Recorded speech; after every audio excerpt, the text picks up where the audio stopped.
I, Chris Hanna, Mayor of Marion, covering the April General Council meeting. We only have one General Council meeting this month because of Anzac Day and Easter, but I'll let you know it was a fairly action-packed meeting. For one thing, we established a draft budget which is going out for consultation to the community. I suppose the headline that everyone looks at is what is the average rate rise for the average home, and we've chosen 2% to go out to consultation with that. That will be probably the lowest rate rise throughout all councils in South Australia, although of course that hasn't been finally decided yet. And I can say that it will be well under the rate of inflation. I'm glad to say that the council, which I lead, is committed to rate rises well under the rate of inflation. I'd also like to mention the Marion Cultural Centre Plaza.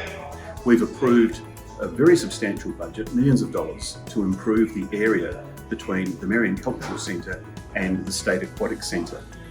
Now, in two respects, we did go against the community views as expressed through our community consultation process. First of all, in respect of whether there should be a pedestrian activated crossing, or as people know it, traffic lights to allow pedestrians to cross Diagonal Road.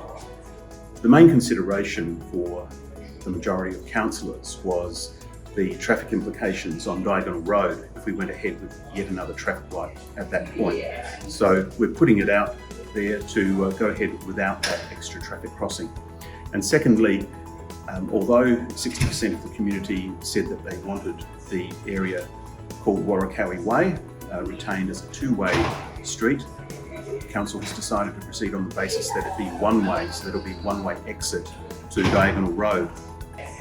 The third issue I'd like to talk about is the Cove Sports Precinct just off Lonsdale Highway. We've committed millions of dollars in the draft budget to do what we call stage one, which will be huge improvements to the netball courts, to the green spaces generally, and the parking. We know that that's been a problem down there for some time. When we consulted the community, there was general approval for what we're doing.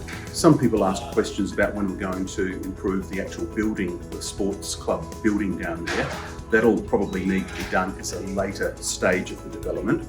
The other thing that came out of the consultation was people wanting improvements to Oval Road, and that's something that we could potentially work in when we redo the car park. Finally, a little bit of good news for those people who have daggy crossovers or driveways. When council does its improvements to footpaths, streetscapes and so on, we've created a fund to say that if you want your driveway done at the same time as we do the footpath, we will subsidise 75% of the cost of improving the driveway to help people out.